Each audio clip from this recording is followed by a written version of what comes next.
ദേവസ്വം ബോർഡിന് കൃത്യമായ കണക്ക് ഹൈക്കോടതി കൊടുക്കാൻ പറ്റുമോ? മന്ത്രി നിയമസഭയിൽ പറഞ്ഞ കണക്കും ദേവസ്വം ബോർഡ് ഹൈക്കോടതിയിൽ പറഞ്ഞ കണക്കും തമ്മിൽ അന്തരമുണ്ട്. ഹൈക്കോടതിയാണ് പറഞ്ഞത് ഇതൊന്നും യോജിക്കുന്നില്ല. ഹൈക്കോടതിയാണ്, നമ്മളാരുമല്ല. ഹൈക്കോടതിയുടെ അഭിപ്രായമാണ്. ഹൈക്കോടതി കണക്കുകളിൽ വരവ് ചെലവ് കണക്കുകളിൽ വൻ പൊരുത്തക്കേടെന്ന് ഹൈക്കോടതി. നിർമ്മാണ പ്രവർത്തനങ്ങൾക്ക് കരാർ നൽകിയത് ടെൻഡർ നടപടികൾ പാലിക്കാതെ. വീട്ടിലെ പരിപാടിയൊന്നും അല്ലല്ലോ, നമ്മുടെ വീട്ടിലെ കല്യാണമൊന്നും നടത്തിയതല്ലോ, പബ്ലിക് ഫണ്ട് കൊണ്ട് ചെയ്ത കാര്യമാണ്.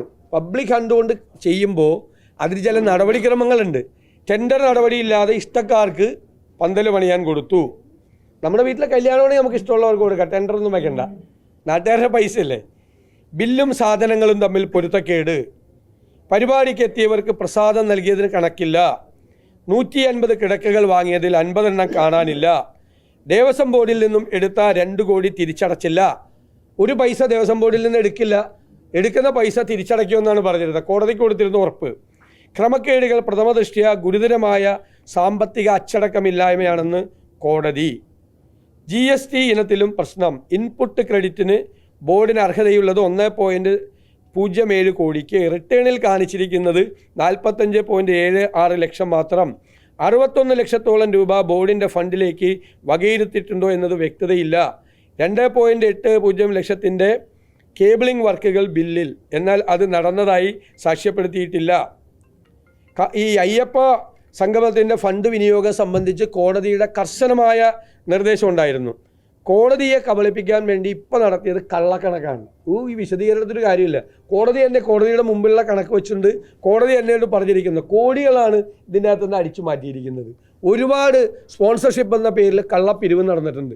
ഇതിൻ്റെ പുറയിൽ കള്ളപ്പിരിവ് നടന്നിട്ടുണ്ട്. അയ്യപ്പൻ്റെ ആഗോള സംഗമം എന്ന് പറയുമ്പോൾ ഭക്തരായിട്ടുള്ള ആളുകളൊക്കെ പലരും ലക്ഷങ്ങളും കോടികളും ഒക്കെ കൊടുക്കും. അതിൻ്റെ ഒന്നും കണക്കില്ല. പൈസ കളക്ട് ചെയ്തതിൻ്റെ കണക്കില്ല, സ്പോൺസർഷിപ്പിൻ്റെ കണക്കില്ല, സാധനങ്ങൾ വാങ്ങിച്ചതിൻ്റെ കണക്കില്ല. 4000 പേർക്ക് പ്രഭാത ഭക്ഷണം, 5000 പേർക്ക് ഉച്ചഭക്ഷണം, 3000 പേർക്ക് രാത്രി ഭക്ഷണം എന്നൊക്കെ പറഞ്ഞിരിക്കുകയാണ്. അത്രയും പേരൊന്നും ഈ പരിപാടി പങ്കെടുത്തിട്ടില്ല. അവിടെ മാധ്യമപ്രവർത്തകരോട് ചോദിച്ചാൽ അറിയാമല്ലോ.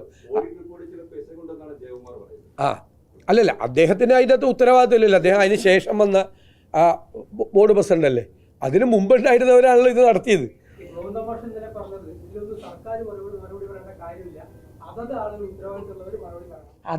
അതാണ് ഞാൻ പറഞ്ഞത്. കൈ കഴുകി ഒഴിഞ്ഞു മാറുക എന്നതിനാണുള്ളതിൻ്റെ ഏറ്റവും വലിയ ഉദാഹരണമാണ്.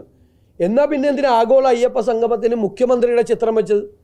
PR വർക്കായിരുന്നല്ലോ മുഴുവൻ. ഗവൺമെൻറ് ആണല്ലോ ഞങ്ങളാണിത് നടത്തുന്നത് എന്ന് പറഞ്ഞത് അല്ലേ. ആ സമയത്ത് മുഴുവൻ ആഗോള അയ്യപ്പ സംഗമം നടത്തി അയ്യപ്പ ഭക്തരെ മുഴുവൻ കയ്യിലെടുക്കാൻ വേണ്ടി നടത്തിയ ശ്രമത്തിൻ്റെ ഭാഗമായിട്ട് ഭയങ്കര അവകാശവാദങ്ങളായിരുന്നല്ലോ. ഭയങ്കര അവകാശവാദങ്ങളെ യോഗി ആദിത്യനാഥിൻ്റെ പ്രസംഗം വായിക്കൽ എന്തൊക്കെയായിരുന്നു ആ സംഗമ വേദിയിൽ നടന്നത്. രാഷ്ട്രീയ മുതലെടുപ്പിന് വേണ്ടി നടത്തിയ ഒരു പരിപാടിയുടെ പരിസമാപ്തിയാണ് ഈ കാണുന്നത്. ഇപ്പം കൈ കഴുകി രക്ഷപ്പെടാൻ പറ്റില്ല. ഗവൺമെൻറ്റിനും അതിൽ പങ്കുണ്ട്, CPM-നും ഉണ്ട്. കാരണം CPM പൊളിറ്റിക്കലായിട്ട് വെച്ച അപ്പോയിൻ്റ് ചെയ്ത ദേവസ്വം ബോർഡാണത്. പൊളിറ്റിക്കൽ അപ്പോയിൻമെൻറ്റാണ്. എല്ലാം പൊളിറ്റിക്കലായിട്ട് പശ്ചാത്തലമുള്ള ആളുകളാണ്. അവർക്കൊക്കെ പങ്കുണ്ട്. 2024-ൽ 2019-ൽ ദ്വാരപാലക ശില്പം കൊണ്ടുപോയി കോടീശ്വരന് വിറ്റ ആളുകൾ, സ്വർണം പൊതിഞ്ഞ ആളുകൾ, അത് ആരും കണ്ടില്ല എന്ന് കണ്ടപ്പോൾ 2024-ൽ വീണ്ടും കക്കാൻ ശ്രമിച്ചു എന്നാണ് കോടതി പറഞ്ഞത്. കോടതി പറഞ്ഞത് ഫേക്ക് അർജൻസി ഉണ്ടാക്കി വീണ്ടും സ്വർണം പൂശാൻ 2024-ൽ ശ്രമിച്ച ആളുകളാണ് ഈ ആഗോള അയ്യപ്പ സംഗമം നടത്തിയത്. അന്ന് കോടതി കണ്ടുപിടിച്ചില്ലായിരുന്നെങ്കിൽ വീണ്ടും കൊണ്ടുപോയി അത് വിറ്റേനെ. 2024-ൽ ഫേക്ക് അർജൻസി എന്നാണ് കോടതി പറഞ്ഞത്. ഇല്ലാത്ത വ്യാജമായ ഒരു അടിയന്തര സാഹചര്യം ഉണ്ടാക്കി ഇത് വീണ്ടും വിൽക്കാൻ, വീണ്ടും സ്വർണം കളവ് നടത്താൻ ശ്രമം നടത്തി. അപ്പോഴാണ് കോടതി പിടിച്ചത്. അതിന് നേതൃത്വം കൊടുത്ത അതേ സംഘമാണ് ഈ ആഗോള അയ്യപ്പ സംഗമം. അതുകൊണ്ടാണ് ഞങ്ങൾ മന്ത്രി വാസവൻ രാജിവെക്കണമെന്ന് പറഞ്ഞത്. ഞങ്ങൾ നിയമസഭയ്ക്കകത്തും പുറത്തും സമരം നടത്തിയത്. UDF-ഉം പ്രതിപക്ഷം നടത്തിയ സമരത്തിൻ്റെ കാരണങ്ങൾ ഞങ്ങൾ പറഞ്ഞല്ലോ. അതിനെ അടിവരയിടുന്ന കാര്യങ്ങളാണ് ഇപ്പോൾ ആഗോള അയ്യപ്പ സംഗമത്തിൻ്റെ തട്ടിപ്പിലൂടെ പുറത്തു വന്നിരിക്കുന്നത്. ഇത് അമ്പലക്കള്ളന്മാരാണ്, ദൈവത്തിൻ്റെ മുതൽ കക്കാൻ വന്നിരിക്കുന്നവരാണ്. ആ സംഗമത്തിൻ്റെ പേരിൽ നടത്തിയ സ്പോൺസർഷിപ്പുകളും കള്ളപ്പിരിവുകളും അതിനെ സംബന്ധിച്ചൊന്നും ഒരു കണക്കുമില്ല.